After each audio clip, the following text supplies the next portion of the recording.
గోదావరి పుష్కరాల ఏర్పాట్లను పర్యవేక్షించేందుకు రాజమహేంద్రవరం వచ్చిన ఏపీ ఉప ముఖ్యమంత్రి జనసేనాని పవన్ కళ్యాణ్ గోదావరిలో కాలుష్యాన్ని చూసి నివ్వెరపోయారు. ఈ రోజు ఉదయం ఆయన పుష్కర్ ఘాట్ నుంచి కోటిలింగాల రేవు వరకు బోటు ద్వారా ప్రయాణించి గోదావరి ఘాట్లను పరిశీలించారు.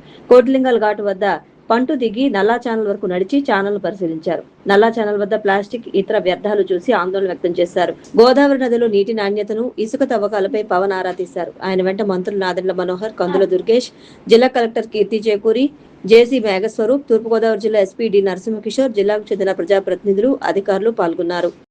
కాలుష్య రహిత గోదావరి పుష్కరాలే కూటమి ప్రభుత్వ ధ్యేయమని ఉప ముఖ్యమంత్రి పవన్ కళ్యాణ్ స్పష్టం చేశారు. ఈ రోజు ఉదయం గోదావరి స్నానఘట్టాల పరిశీలన అనంతరం రాజమహేంద్రవరం నగరపాలక సంస్థ కార్యాలయంలో జిల్లాలోని ప్రజాప్రతినిధులు, అధికారులతో గోదావరి కాలుష్యం, పుష్కరాల ఏర్పాట్లపై సమీక్షా సమావేశాన్ని నిర్వహించారు. ఈ సమావేశంలో ఆయన మాట్లాడుతూ జీవనదులను కాలుష్యంతో మనమే చంపేసుకుంటున్నామని ఆవేదన వ్యక్తం చేశారు. గోదావరి నదిని తల్లితో సమానంగా భావించి పరిరక్షించాలని పిలుపునిచ్చారు. కాలుష్య హాట్స్పాట్లపై సమగ్ర నివేదికను సిద్ధం చేయాలని ఆదేశించారు.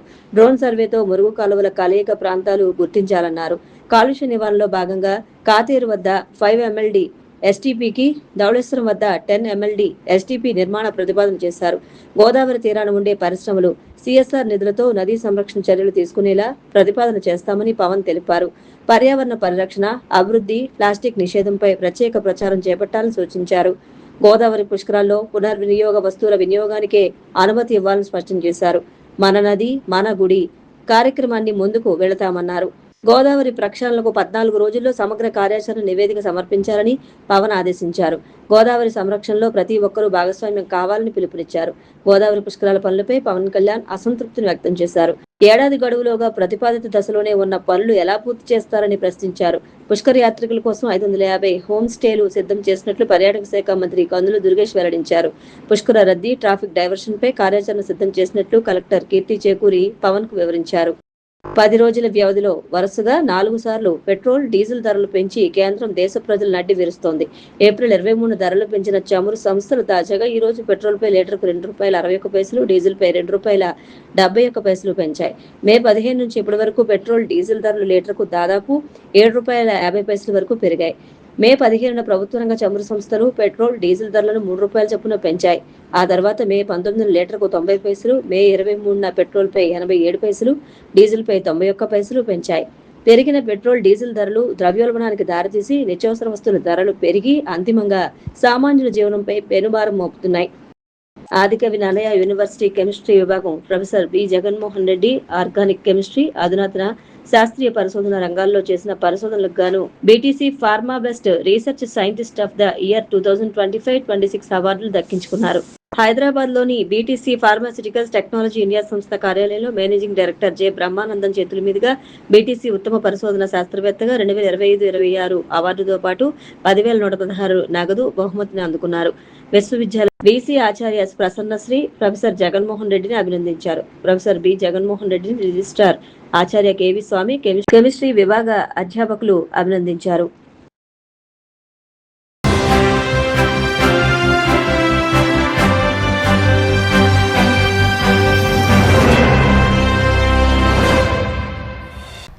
నమస్కారం, మీరు చూస్తున్న సిసిసి డిజిటల్ 230 న్యూస్ బులెటిన్. ఈనాటి వార్తలకు ముందుగా ముఖ్యాంశాలు. పశ్చిమ గోదావరి జిల్లా ఇరిగేషన్ శాఖ అధికారులతో మంత్రి నిమ్మల రామానాయుడు సమీక్ష. జిల్లాలో O&M పనుల పురోగతిపై సుదీర్ఘ చర్చ.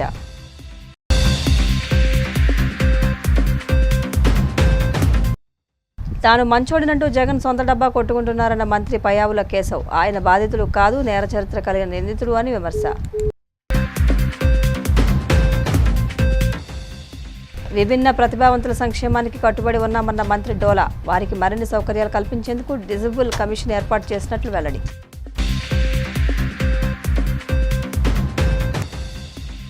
ఎన్నికలకు ముందు హామీ ఇచ్చినట్టుగా పెంచిన పెట్రోల్, డీజిల్ ఛార్జీలు తక్షణం తగ్గించాలి. YCP MLC Lella Appireddy demand. పశ్చిమ గోదావరి జిల్లా ఇరిగేషన్ శాఖ అధికారులతో మంత్రి నిమ్మల రామానాయుడు సమీక్ష నిర్వహించారు. జిల్లాలో O&M పనుల పురోగతిపై సమీక్షించారు. జిల్లాలో మొత్తం 492 పనులకు గాను 27.34 కోట్లు మంజూరయ్యాయని, కాలువలో పూడికతీత, అత్యవసర మరమ్మతులు వంటి 241 పనులు పురోగతిలో ఉన్నాయని అధికారులు వివరించారు. తూడు, గుర్రపు డెక్క తొలగింపు వంటి పనులను వెంటనే పూర్తి చేసి చివరి ఎకరం వరకు సాగునీరు అందేలా చర్యలు చేపట్టాలని మంత్రి ఆదేశించారు. గోదావరి డెల్టాకు మే 31 నుండే నీటి విడుదల చేయబోతున్నామని, అందుకు సన్నద్ధంగా ఉండాలని సూచించారు. తనకంటే మంచోడు లేడంటూ మాజీ ముఖ్యమంత్రి జగన్ సెల్ఫ్ సర్టిఫికేట్లు ఇచ్చుకోవడం విడ్డూరంగా ఉందని మంత్రి పయ్యావుల కేశవ్ తీవ్రంగా ఎద్దేవా చేశారు.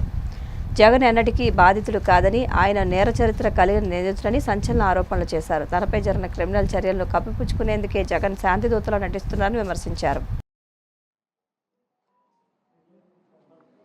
జగన్మోహన్ రెడ్డి గారు బెంగళూరు నుంచి వచ్చినప్పుడల్లా ఒక వింత కొత్త వాదనల్ని తెర మీదకి తెచ్చి వెళ్తూ ఉంటాడు. ఆ ముందు వారమో వచ్చాడు. నేను ఈ రాష్ట్రానికి అద్భుతమైనటువంటి అభివృద్ధి చేశాను, వ్యవస్థల్ని బలోపేతం చేశాను, నన్ను సన్మానించాల్సింది పోయి విమర్శిస్తున్నారని చెప్పాడు.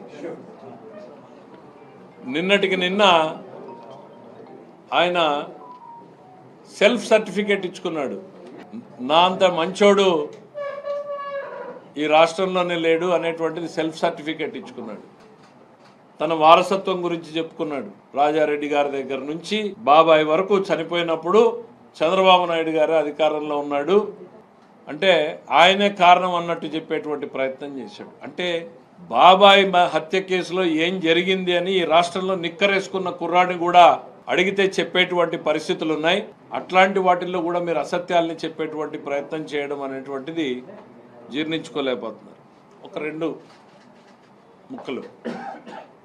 రాష్ట్ర రాజకీయాల్లో ఫ్యాక్షనిజం మొదలైంది వైఎస్ కుటుంబంతో. రాజకీయాలు నేరమయమైంది వైఎస్ కుటుంబంతో మొదలయ్యాయి. అంతకుముందు రాయలసీమలో ఫ్యాక్షనిజం ఉంది. ఎప్పుడో టైం ఇమ్మెమోరియల్ చరిత్ర కాలం నుంచి కూడా ఫ్యాక్షనిజం ఉంది. అది కుటుంబాల మధ్యనో వర్గాల మధ్యనో ఆధిపత్య పోరుగానో రకరకాల చారిత్రాత్మక కారణాలతో ఫ్యాక్షనిజం ఉంది. కానీ ఆ ఫ్యాక్షనిజానికి రాజకీయానికి ఎప్పుడూ కూడా జోడించినటువంటి సందర్భాలు లేవు. రాజకీయ నాయకులు ఎవరున్నా కూడా ఫ్యాక్షనిజానికి దూరంగా అదొక లా అండ్ ఆర్డర్ ఇష్యూగానే చూసేటువంటి వాళ్ళు.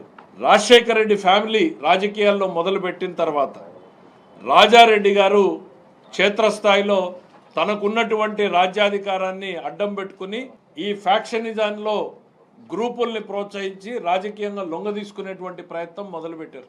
మీకు 2-3 సంఘటనలు చెప్తాను, ఎందుకంటే డీటెయిల్స్ మా రమేష్ గారు ఇంకా బాగా చెప్పగలుగుతారు. పులివెందల్లో 89 గవర్నమెంటు కాంగ్రెస్ గవర్నమెంట్ వచ్చిన తర్వాత ఫస్ట్ తీవ్రమైనటువంటి ఫ్యాక్షనిజానికి తోడ్పాటు ఇవ్వడం మొదలైంది.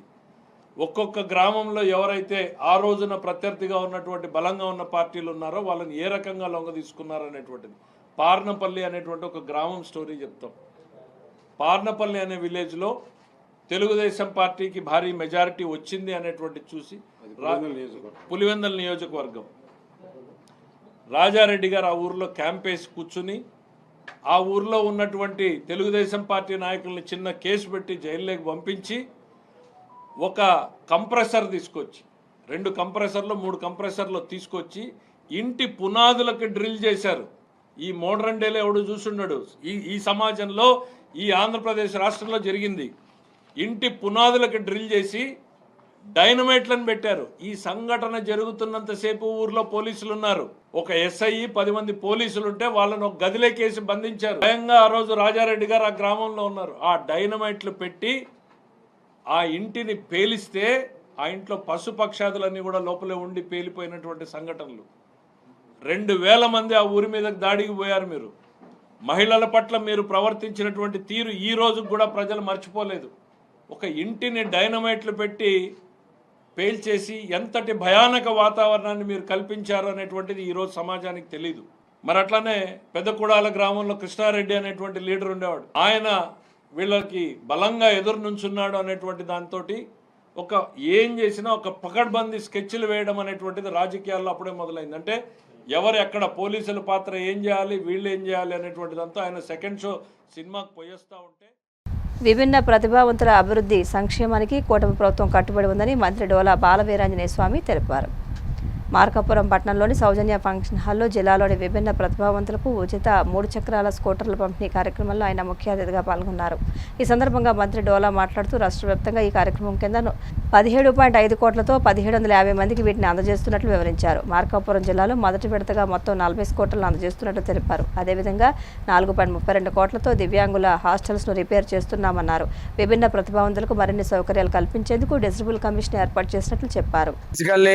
ఛాలెంజ్డ్ పీపుల్ కి రెట్రోఫిటెడ్ మోటార్ బైకుల్ని 1750 మందికి కాన్స్టిట్యున్సీ చొప్పున 17.5 కోట్ల రూపాయలతోటి దివ్యాంగుల కార్పొరేషన్ నుంచి డిస్ట్రిబ్యూషన్ చేయడం జరిగింది. ఈ రోజు కొత్తగా ఏర్పడిన మార్కాపురం జిల్లాలో జిల్లా కలెక్టర్ గారు, ఆ శాసనసభ్యులు నారాయణ రెడ్డి గారు, ఉగ్ర నరసింహారెడ్డి గారు, అశోక్ రెడ్డి గారు మరియు రిక్ష గారితో సమక్షంలో ఈ కార్యక్రమం చేపట్టడం జరిగింది. పేదలకి, దివ్యాంగులకి ఆ ప్రభుత్వం ఎప్పుడు కూడా అండగా ఉంటుంది. 500 రూపాయల పెన్షన్ ని 1500 చేసినా, 3000 చేసినా, 6000 చేసినా గౌరవ ముఖ్యమంత్రి శ్రీ నారా చంద్రబాబు నాయుడు గారి సారథ్యంలో ప్రభుత్వమే చేసింది. ఈరోజు ప్రతి నెల 1వ తేదీన పేదల సేవల కార్యక్రమం ద్వారా మేము ఈ పెన్షన్ల పంపిణీ చేయబోతున్నాం. భారతదేశంలోనే అత్యధిక మొత్తంలో 6000, 15000 ఇస్తున్నటువంటి ప్రభుత్వం మా ప్రభుత్వం తెలియజేసుకుంటూ ఈరోజు దివ్యాంగ శక్తి ఉగాది కానుక నుంచి ఉచిత బస్సు ప్రయాణాన్ని దివ్యాంగులకు కూడా మేము కల్పించడం జరిగింది. చరిత్రలో లేనంత విధంగా ఈ డిసేబుల్డ్ హాస్టల్స్ ని రిపేర్లకి 4.32 లక్షల రూపాయలు కేటాయించి పనులు చెప్పడం జరుగుతా ఉన్నాయి. కొత్తగా కూడా హాస్టల్స్ లేని ప్రాంతంలో హాస్టల్ నిర్మాణానికి, అదేవిధంగా బాపట్ల కొత్తగా ఏర్పాటు చేస్తున్న డిగ్రీ కాలేజీ అదనపు గదులకి వీటన్నిటికీ వెచ్చించి వరిసి 24 కోట్ల రూపాయలు కూడా కేటాయించడం జరిగింది. డిసెంబర్ 3వ తేదీన అంతర్జాతీయ దివ్యాంగ దినోత్సవం రోజు ప్రకటించిన విధంగా దివ్యాంగ శక్తితో పాటు అదే స్థానిక సంస్థల్లో నామినేటెడ్ పోస్టులు, అదేవిధంగా గ్రౌండ్ ఫ్లోర్లో వాళ్ళకి హౌసెస్ కేటాయించడం, ఇలాంటి సంక్షేమాలకు కట్టుబడి ఉన్నాం. బాపట్ల డిగ్రీ కాలేజ్ ఏర్పాటు, ఈరోజు విశాఖపట్నంలో పారా స్పోర్ట్స్ స్టేడియం, అదేవిధంగా మనకి centre for resource and disabilities కోసం విశాఖపట్నంలో ఒక సిఆర్సి సెంటర్ని, ప్రతి జిల్లాకి కూడా ఒక దివ్యాంగ భవన్లు, ఇవన్నీ కూడా ప్రభుత్వం చెప్పిన విధంగా తీసుకొని ముందుకెళ్తున్నాం.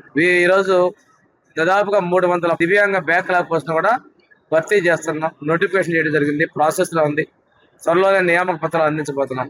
ఇంత పెద్ద ఎత్తున దివ్యాంగుల కోసం పనిచేసే ప్రభుత్వం మా ప్రభుత్వం. అంతేకాకుండా మన కలెక్టరేట్స్ వాటిలో కూడా వారి కోసం లిఫ్ట్లు ఇలాంటివి ఏర్పాటు చేస్తూ ర్యాంపులు ఏర్పాటు చేసుకుంటున్నాం. ప్రత్యేకమైనటువంటి టాయిలెట్స్ కూడా ఉండే విధంగా చర్యలు తీసుకుంటున్నాం. ఈరోజు దివ్యాంగ సంక్షేమానికి మా ప్రభుత్వం కట్టుబడి తెలియజేస్తున్నాం. పెరిగిన పెట్రోల్, డీజిల్ ఛార్జీలతో రైతులు, ఆటో కార్మికులు, ఆక్వా రంగం తీవ్రంగా ఇబ్బంది పడుతోందని, ఎన్నికలకు ముందు హామీ ఇచ్చినట్టుగా పెంచిన ఛార్జీలు తక్షణం తగ్గించాలని YCP MLC Lella Appireddy demand చేశారు. పెరిగిన ఛార్జీల కారణంగా రాష్ట్ర ప్రజలపై ఏటా దాదాపు 3400 కోట్ల భారం పడుతోందని, నిత్యావసర సరుకుల ధరలు ఆకాశాన్నంటి సామాన్యుడు పడుతున్న అవస్థల్లో ప్రభుత్వం గుర్తుంచుకోవాలని కోరారు. ఓటేసి గెలిపించిన ప్రజలకు మేలు చేయాలని దృక్పథం చంద్రబాబులో కనిపించడం లేదని, గెలిచి అధికారంలోకి వచ్చాక మోసం చేయాలన్న ఆలోచనతోనే అలవికాని హామీలు ఎన్నికల్లో గుప్పించారని ఆరోపించారు. దగా, దోపిడీ, వెన్నుపోటు మూల సూత్రాలుగా చంద్రబాబు పాలన సాగిస్తున్నారని అప్పిరెడ్డి ధ్వజమెత్తారు. అధికారంలో రావాలా, అధికారంలోకి వచ్చిన తర్వాత ప్రజల్ని వెన్నుపోటు పడవాలనే దృక్పథంతోనే ఈ ప్రభుత్వం యావత్తు కూడా పరిపాలన ముందుకు కొనసాగిస్తున్నటువంటి పరిస్థితులు కూడా ఇవాళ కళ్ళకు కట్టినట్టుగా కనిపిస్తూ ఉన్నాయి. నిజంగా ఆశ్చర్యం కలుగుతూ ఉంటుంది. ఏదో రాజకీయాల్లో కొత్తగా రాజకీయ పార్టీని ప్రారంభించి వచ్చినటువంటి వ్యక్తులు, కొత్తగా అధికారాన్ని చేపట్టినటువంటి వ్యక్తులు సహజంగా అబద్ధాలు చెప్పారంటే ఏదైనా కొంత వినటానికన్నా కూడా వినసొప్పుగా ఉండే పరిస్థితులు ఉంటాయి. ఆయనే చెబుతాడు 40 సంవత్సరాల పైన రాజకీయ ఇండస్ట్రీ ఉందని. 4వసారి ముఖ్యమంత్రిగా పరిపాలన చేస్తున్నానని చెప్పుకునే చంద్రబాబు నాయుడు గారి పరిపాలనలో ఇవాళ రాష్ట్రంలో ప్రజానీకం యావత్తు కూడా ప్రభుత్వ పరంగా రావాల్సినటువంటి స్కీములన్నీ కూడా ఇవాళ లేనటువంటి పరిస్థితులు ఒక పక్కుంటే, మరో పక్క వెన్నుపోటు పార్టీగా పేరొందినటువంటి ఈ ప్రభుత్వం తెలుగుదేశం పార్టీ ప్రజలకి పన్నుపోటు వేస్తున్నటువంటి అంశాలని ఈ సందర్భంగా చెప్పదలుచుకున్నాం. నేను అడుగుతా ఉన్నా, గడిచిన 2 సంవత్సరాలుగా ఈ రాష్ట్రంలో ప్రధాన ప్రతిపక్ష నాయకుడిగా, మాజీ ముఖ్యమంత్రిగా ఈ 2 సంవత్సరాల కాలంలో ఈ రాష్ట్ర ప్రభుత్వం ఘోరంగా వైఫల్యం చెందినటువంటి అనేక అంశాలకు సంబంధించి 25 సార్లు మీడియా సమావేశాలను పెట్టి ప్రభుత్వానికి 100 ప్రశ్నలు సంధించారు. అనేకమైనటువంటి అంశాలని లేవనెత్తారు. కానీ మా నాయకుడు సంధించినటువంటి ప్రశ్నలకు కానీ లేవనెత్తినటువంటి అంశాలకు సంబంధించి కానీ ఈ ప్రభుత్వం ఏనాడు కూడా వాటికి సంబంధించి లేవనెత్తినటువంటి ప్రశ్నలు తప్పనో ఆరోపణలు తప్పనో అనే మాట కూడా చెప్పలేనటువంటి దౌర్భాగ్యమైనటువంటి పరిస్థితుల్లో ఈ ప్రభుత్వం కొనారిల్లుతున్నటువంటి పరిస్థితులు వాళ్ళు చూస్తా ఉన్నాం. నేను సూటిగానే తెలుసుకున్నా, నిజంగా మేము లేవనెత్తినటువంటి అంశాలు ప్రశ్నలు తప్పైతే ధైర్యంగా ముందుకొచ్చి చెప్పండి. మాకు చెప్పకపోయినా ఇవాళ ప్రజలకి సమాధానం చెప్పాల్సినటువంటి అవసరం ఉంది. ఇవాళ పెట్రోల్కి సంబంధించి డీజిల్ ధరలకు సంబంధించి వైఎస్ఆర్ కాంగ్రెస్ పార్టీ పెంచినటువంటి ధరలు తగ్గించాలని ఈ నెల 18వ తారీఖున ధర్నా కార్యక్రమాలు నిర్వహిస్తే రాష్ట్ర వ్యాప్తంగా ఉన్నటువంటి ప్రజానీకం యావత్తు కూడా వాళ్ళ కులాలు మతాలు రాజకీయ పార్టీలు కూడా పక్కన పెట్టి పెద్ద ఎత్తున రోడ్లపైకి వచ్చి ఈ ప్రభుత్వం తీసుకున్నటువంటి ఈ ప్రభుత్వం ఏదైతే ఎన్నికల మేనిఫెస్టోలో చెప్పిందో, ఎన్నికలకు ముందు మాట్లాడిందో, పెట్రోల్ ధరలకు సంబంధించినటువంటి అంశం పైన ప్రజలకి వెన్నుపోటు పొడిచిందనే భావంతో ప్రతి ఒక్కరూ కూడా నిరసన వ్యక్తం చేస్తే ఆ ప్రశ్నలను మా నాయకుడు సంధిస్తే వాటికి సమాధానాలు చెప్పే దమ్ము లేదు, ధైర్యం లేదు ఈ ప్రభుత్వానికి. అదేమిటంటే జగన్మోహన్ రెడ్డి గారి పైన దాడి, వ్యక్తిత్వ హననానికి పాల్పడుతున్నటువంటి పరిస్థితులు. మా నాయకుడు ప్రెస్ కాన్ఫరెన్స్ పెడితే నిజంగా ఎక్కడి నుంచి పుట్టుకొస్తారో తెలియదు. 10 డజన్ మంది మంత్రులు మాట్లాడతారు. ఆ డజన్ మంది మంత్రులు మాట్లాడే ప్రతి మాట, ముఖ్యమంత్రి గారితో సహా మాట్లాడే మాట వ్యక్తిగతంగా జగన్మోహన్ రెడ్డి గారిని టార్గెట్ చేసి మాట్లాడుతున్నటువంటి మాటలు. ఇవాళ రాష్ట్రంలో ప్రజలు అడుగుతూ ఉన్నారయ్యా, ఏంటి మీ భాష, మీరు మాట్లాడే భాష ఏంటని అడుగుతా ఉన్నారు. పక్కన ఉన్నటువంటి రాష్ట్రాల్లో చూడండి, తమిళనాడు చూసినా ముఖ్యమంత్రిగా ఉన్నటువంటి వ్యక్తి ఏ విధంగా ప్రతిపక్షాలను గౌరవిస్తా ఉన్నారో ఒకసారి ఆలోచన చేయమని అడుగుతా ఉన్నా. దానికేమి రాజకీయ ఇండస్ట్రీ అక్కర్లా. ఆ పైన కేరళ చూడండి, గెలిచినటువంటి వ్యక్తి ప్రతిపక్షాలను ఏ విధంగా గౌరవిస్తున్నారో కనీసం వాళ్ళను చూసైనా కూడా జ్ఞానం తెచ్చుకుంటాయని అడుగుతా ఉన్నా. ఇవాళ సూటిగా స్పష్టంగా ఈ ప్రభుత్వాన్ని అడగదలుచుకున్నాం. 2014 నుంచి 19 వరకు మీరు ముఖ్యమంత్రిగా ఆ రోజున ప్రమాణ స్వీకారం చేయకముందు దేశంలో అన్ని రాష్ట్రాలతో పాటుగా ఆంధ్ర రాష్ట్రంలో కూడా పెట్రోలు డీజిల్ ఒకే ధరకి. కాకినాడ అర్బన్ డెవలప్మెంట్ అథారిటీని అభివృద్ధి పనులు నడిపిస్తారని చైర్మన్ తలాటం నాగ సత్యనారాయణ పేర్కొన్నారు. గౌడ చైర్మన్గా తలాటం సత్యనారాయణ ప్రమాణ స్వీకార కార్యక్రమం కాకినాడ గోదావరి కళాక్షేత్రంలో ఘనంగా జరిగింది. ఈ కార్యక్రమానికి ముఖ్య అతిథులుగా మంత్రులు కందుల దుర్గేష్, వాసుశెట్టి సుభాష్, ఇతర ప్రజాప్రతినిధులు హాజరయ్యారు. జాయింట్ కలెక్టర్ అపూర్వ భరత్ నూతన చైర్మన్తో ప్రమాణ స్వీకారం చేయించారు. ఈ కార్యక్రమంలో కాకినాడ ఎంపీ తంగళ్ల ఉదయ శ్రీనివాస్, ఎమ్మెల్సీలు కర్రి పద్మశ్రీ, పేరాబత్తుల రాజశేఖర్, ఎమ్మెల్యేలు పంతం నానాజీ, వనమాడి కొండబాబు, నల్లిమిల్లి రామకృష్ణారెడ్డి, రాష్ట్ర civil supply corporation chairman Thota Sudheer, DCC bank chairman Tummala Babu తదితరులు పాల్గొన్నారు.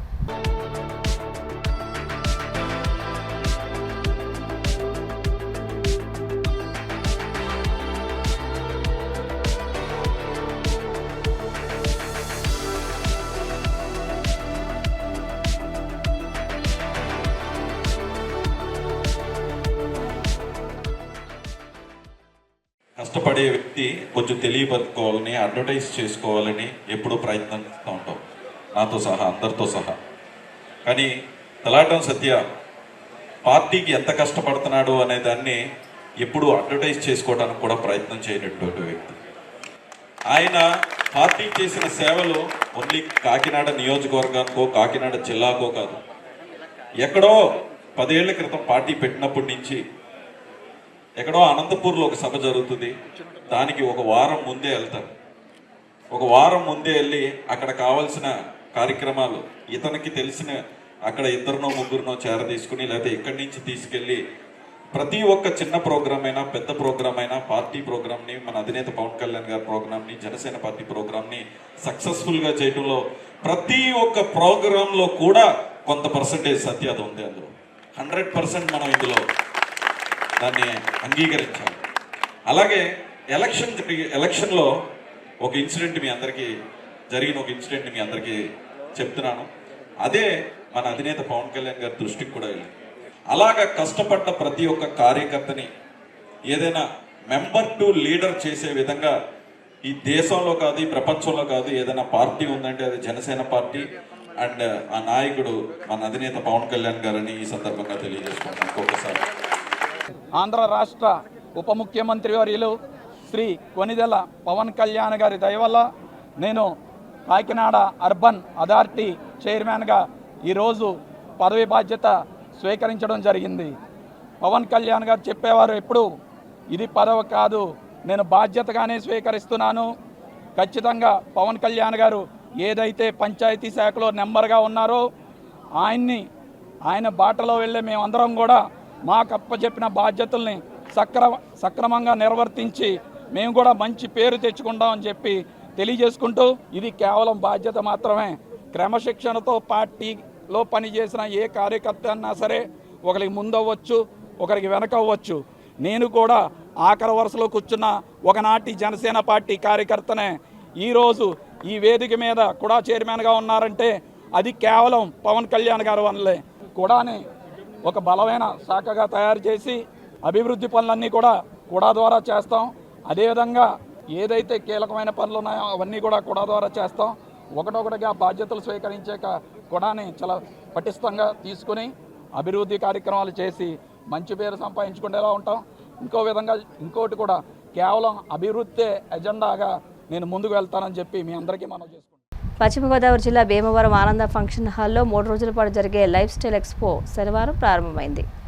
అన్ని రకాల డ్రెస్సెస్, ఫర్నిచర్, ఫుడ్ ఐటమ్స్ మరెన్నో రకాలతో ఎక్స్పోను ఏర్పాటు చేశారు. సోమవారం వరకు ఈ ఎక్స్పో అందుబాటులో ఉంటుందని, అందరూ ఈ అవకాశాన్ని సద్వినియోగం చేసుకోవాలని నిర్వాహకులు కోరారు.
వార్తలు ముగించే ముందు ముఖ్యాంశాలు మరొకసారి. పశ్చిమ గోదావరి జిల్లా ఇరిగేషన్ శాఖ అధికారులతో మంత్రి నిమ్మల రామానాయుడు సమీక్ష. జిల్లాలో O&M పనుల పురోగతిపై సుదీర్ఘ చర్చ.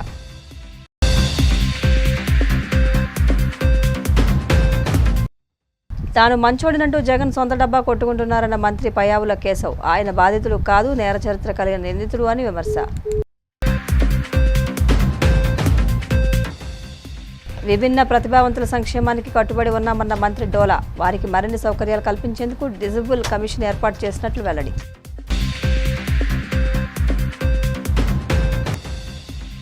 ఎన్నికలకు ముందు హామీ ఇచ్చినట్టుగా పెంచిన పెట్రోల్, డీజిల్ ఛార్జీలు తక్షణం తగ్గించాలి. YCP MLC Lella Appireddy demand.